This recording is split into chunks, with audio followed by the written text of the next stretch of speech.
যেটা রয়েছে 1 নম্বর কোশ্চেন রয়েছে 7.3 read the story again and practice the activity in pairs. Make 5 questions from the tables below and then find out the suitable answer from the story. One is done for you.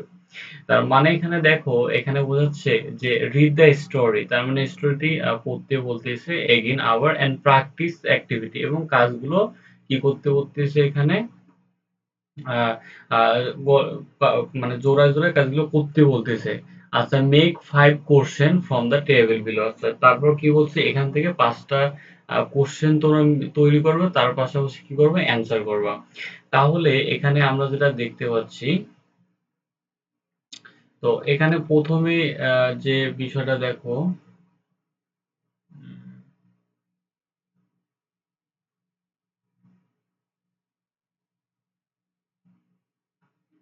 Sorry এটা একটু এটাতে আমাকে করতে হবে, হ্যাঁ।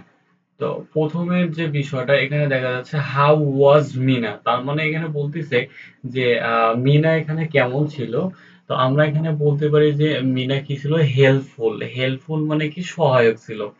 তারপর দেখো how was, এখানে দেখো হাউ মানে কিন্তু কেমন, কিভাবে, এরকম বিষয়গুলো বোঝায়। তাহলে হাউ ওয়াজ দ্য ফিল্ড, তার মানে এখানে মাঠটি কিরকম ছিল, এগুলো স্লোপি, তার মানে বাঁকা ছিল বা বক্রম ছিল। তারপরে দেখো হাউ ওয়াজ দ্য বয়, তার মানে বালকটি কিরকম ছিল। আমরা এখানে বলছি স্ক্যারেড, তার মানে কি স্ক্যারেড মানে কি ভীতু, তার মানে এখানে বালকটি কি ছিল, ভীতু ছিল।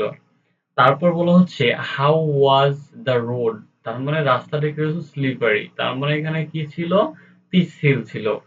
হাউ ওয়াজ দ্য ডগ, এখানে ডগটি কেমন ছিল, অ্যান্সারের মধ্যে বলা হচ্ছে যে ফ্রাইটেনিং মানে কি ভয়ানক ছিল। তারপর আমরা 7.4 সলভ করব। In group pairs find out the meaning of the following adjective and use them in your sentence. The first one is done for you. দেখো দ্য ফার্স্ট ওয়ান মানে প্রথমটি ইজ ডান ফর ইউ মানে করে দেওয়া হয়েছে তোমার জন্য। তাহলে এখানে দেখো এখানে 1 নাম্বার হচ্ছে যেটা করে দেওয়া হয়েছে সেটা হচ্ছে গ্লমি, এটা ডোল, দ্য ওয়েদার লুকস গ্লমি টুডে।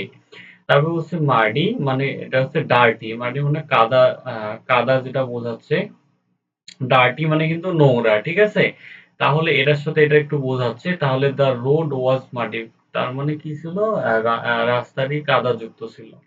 তারপর হচ্ছে ফ্রাইটেনিং মানে কি ভয়ানক, তাহলে এটা আমরা অন্যভাবে বলতে পারি টেরিফাইং মানে ভয়ানক। তাহলে আমরা বলতে পারি দ্য ডগ ওয়াজ, তাহলে কুকুরটি ছিল ফ্রাইটেনিং মানে ভয়ানক। তারপরে এখানে দেখো স্কেয়ারেড, স্কেয়ারেড মানে এখানে বোঝানো হচ্ছে মানে ভীতু। তাহলে অ্যাফ্রেড, অ্যাফ্রেড মানে কি, অ্যাফ্রেড মানে কি ভয় পাওয়া, ঠিক আছে। তাহলে এখানে দেখো আই অ্যাম স্কেয়ারেড মানে আমি কি ভীতু। তারপরে এখানে দেখো ফিয়ারলেস, ফিয়ারলেস মানে হচ্ছে ব্রেভ মানে সাহসী। ফিয়ারলেস মানে যার ভয় নেই, ভীতুহীন, তাকে আমরা কি বলি, সাহসী। তাহলে বলতে পারি ব্রেভ, ব্রেভ মানে কি সাহসী। হি ইজ ফিয়ারলেস মানে সে কি সাহসী। তারপরেও এখানে বলা হচ্ছে গুড, কাইন্ড, কাইন্ড মানে হচ্ছে দয়ালু, গুড মানে হচ্ছে ভালো। তাহলে আমরা বলতে পারি কাইন্ড এর আরেকটি শব্দ গুড। তাহলে ইউ আর সো কাইন্ড মানে তুমি খুবই দয়ালু। তা বন্ধুরা আজকে আমাদের যে ছিল 7.3 এবং 7.4 আমরা সলভ করলাম। এবং তোমরা যারা চ্যানেলটাকে সাবস্ক্রাইব করো নাই অবশ্যই করবা এবং কমেন্ট করবা তোমাদের যেগুলো ক্লাসের প্রয়োজন হয়। সবাই ভালো থাকো, সুস্থ থাকো, আল্লাহ হাফেজ।